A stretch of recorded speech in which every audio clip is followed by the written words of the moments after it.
आप सभी का फेवरेट शो ये है चाहते की कहानी के आज रात के एपिसोड की शुरुआत होती है अरमान के साथ, जो कि प्रिशा से कहता है क्या हुआ। प्रिशा उससे चीख कर कहती है ये सब कुछ तुम्हारी गलती की वजह से हुआ है। आज रुद्राक्ष जिंदगी और मौत से लड़ रहा है सिर्फ तुम्हारी वजह से, वो भी अपने स्पेशल डे वाले दिन। आज उसका बर्थडे था और तुमने आज ही के दिन उसे धक्का दे दिया। How could you.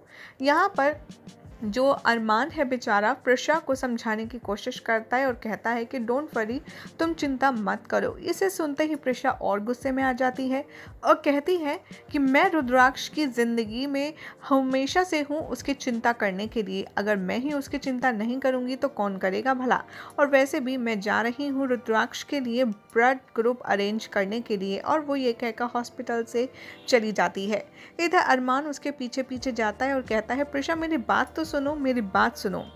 लेकिन प्रिशा कहती है कि तुम मुझसे कोई बात मत करो। और वो सड़क पर आते जाते लोगों से रो रो कर एक करके ओ पॉजिटिव ब्लड ग्रुप ढूंढने लगती है। और वहाँ पर वो साथ ही साथ रुद्राक्ष के साथ बिताए अपने खूबसूरत पलों को याद करती है और फिर हाथ थक कर सड़क पर बैठकर फूट फूट कर रोने लगती है। और यहाँ पर आप देखेंगे कि बहुत ही ज़्यादा इमोशनल मोमेंट होगा, जहाँ पर रुद्राक्ष और प्रिशा का फेवरेट सॉन्ग का इमोशनल बैकग्राउंड भी आपको नज़र आएगा।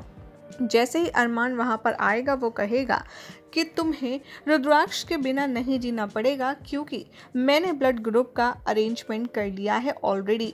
और यही मैं तुमसे इतनी देर से कहना चाह रहा था कि मैंने O positive blood group arrange करवा लिया है दिल्ली से। ये सुनकर प्रिशा बहुत खुश हो जाती है और हॉस्पिटल की तरफ दौड़ती है। बाद में अरमान कहता है कि सुनो, मैं तुम्हारे बीच में नहीं आऊँगा। और मन ही मन वो कहता है कि चाहे जो हो जाए रुद्राक्ष और प्रिशा की खुशी के लिए मैं उन दोनों के बीच में नहीं आऊँगा।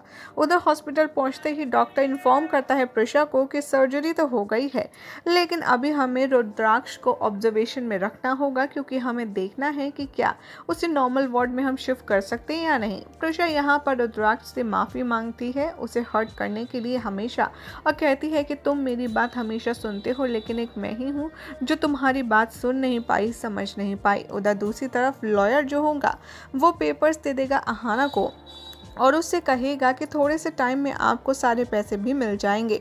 मिश्का कहती है कि आपको और कितना टाइम लगेगा, जल्द से जल्द ये काम फिनिश कीजिए। वो सर हिलाता है, वहाँ से चला जाता है। अहाना मिश्का से कहती है कि हमें इंडिया जल्द ही छोड़ना होगा और हम ऐसा कर पाएंगे। तभी एक लेडी का कॉल आता है अहाना को और वो कहती है कि मेरे पैसे तुमने अब तक ट्रांसफ़र क्यों नहीं किए, तुम्हें तो पेपर्स भी मिल गए हैं। अहाना उस पर चीखती है और कहती है कि तुम मुझ पर नज़र रख रही हो। अगर तुम नज़र रख रही हो तो तुम्हें ये भी पता होना चाहिए कि मुझे अब तक कोई पैसा नहीं मिला है कि मैं तुम्हारे अकाउंट में ट्रांसफ़र कर दूं, इसीलिए मेरे पास अभी कोई पैसा नहीं है। और वो कॉल डिस्कनेक्ट कर देती है। इधर प्रिशा सब कुछ शारदा को बताती है और शारदा रुद्राक्ष को देखने के लिए कहती है और वो बोलती है कि हाँ, मैं अपने सामने रुद्राक्ष को ऐसी हालत में नहीं देख सकती। उधर शारदा अरमान से मिलती और उसका शुक्रिया अदा करती है रुद्राक्ष की जान बचाने का और O positive blood group arrange करने का। अरमान यहाँ प्रिशा से माफ़ी मांगता है। प्रिशा भी उससे कहती है कि मैं तुम्हें कभी माफ़ नहीं करूँगी, तुमने रुद्राक्ष को धक्का दिया। तभी रुद्राक्ष को होश आने लगता है और जैसे ही होश आता है प्रिशा को वो सच बताता है और बोलता है कि अरमान ने मुझे धक्का नहीं दिया। और ये सुनकर वो उसे देखती रह जाती है। यहाँ पर रुद्राक्ष कहता है कि अरमान ने तो उल्टा मुझे बचाने की कोशिश की थी, उसने मेरा हाथ भी पकड़ने की कोशिश की लेकिन वो पकड़ नहीं पाया। प्रिशा ये सच मानने से मना कर देती है और कहती है कि नहीं, मैं जानती हूँ अरमान ने ही तुम्हें धक्का दिया है। तभी चाचा जी आ जाते हैं और वो कहते हैं कि अरमान कुछ कह नहीं रहा है, इसका मतलब ये नहीं कि तुम उसके ऊपर ब्लेम लगाती जाओगी। अरमान ने तुम्हारे लिए, तुम्हारे रुद्राक्ष के लिए दिल्ली से कैसे कैसे ब्लड अरेंज किया है, तुम्हें कुछ पता भी है। यहाँ पर अरमान चाचा जी से कहते हैं कि नहीं, आप कुछ मत बोलिए। लेकिन चाचा जी हैं कि बोले बिना बाज नहीं आते। वो कहते हैं कि तुम अरमान का ये एहसान, ये मदद तो भूल ही गई हो, क्योंकि उसकी वजह से याश रुद्राक्ष की जान बची है और तुम उसी को ब्लेम कर रही हो। अरमान उससे कहता है कि नहीं चाचा जी, आप कुछ मत बोलिए और वहाँ से ले जाता है।